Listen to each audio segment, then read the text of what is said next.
بصراحة يا باشمهندس، أنا في البداية كنت حابب إن أنا أعرف شغل الكوست كنترول، الناس بتعمل إيه، الدنيا فيها إيه.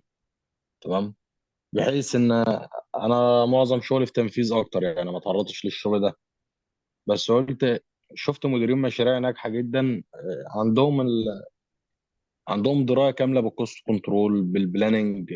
فأنا حبيت إن أنا أعرف الحاجات دي.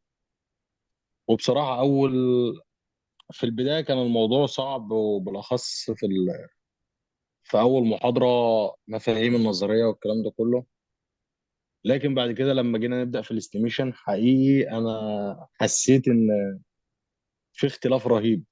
إن لما بدأنا نكسر في بنود، لولا الظروف اللي حصلت بس وقتها عندي، بدأت أبص على البنود اللي موجودة كلها، في حاجات أنا ما اشتغلتهاش قبل كده كتنفيذ.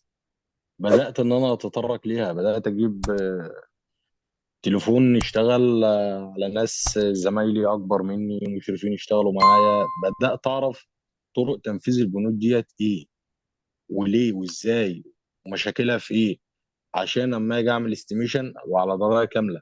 حقيقي بصرف النظر عن ان انا وقع مني حاجات كتير في الكورس، بس بجد الاستفاده من الكورس ده، وانا انصح اي حد حابب يكمل في الكارير ده ان هو كورسه مع حضرتك، انت مع حضرتك بالذات، لان حضرتك يعني من الناس المقبوله جدا القريبه جدا.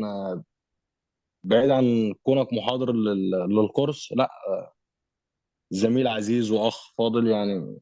ربنا يكرمك. فالواحد يقدر يستفيد منك في كل الاحوال. طبعا تواصلك معايا في الظروف اللي حصلت، لما جيت كلمت حضرتك قلت لك في حاجات واقعه مني، قلت لي انا متاح في اي وقت تقدر تكلمني. طبعا. دي بالنسبه لي اكثر استفاده من العلم اللي في الكورس، والله يا هندسه.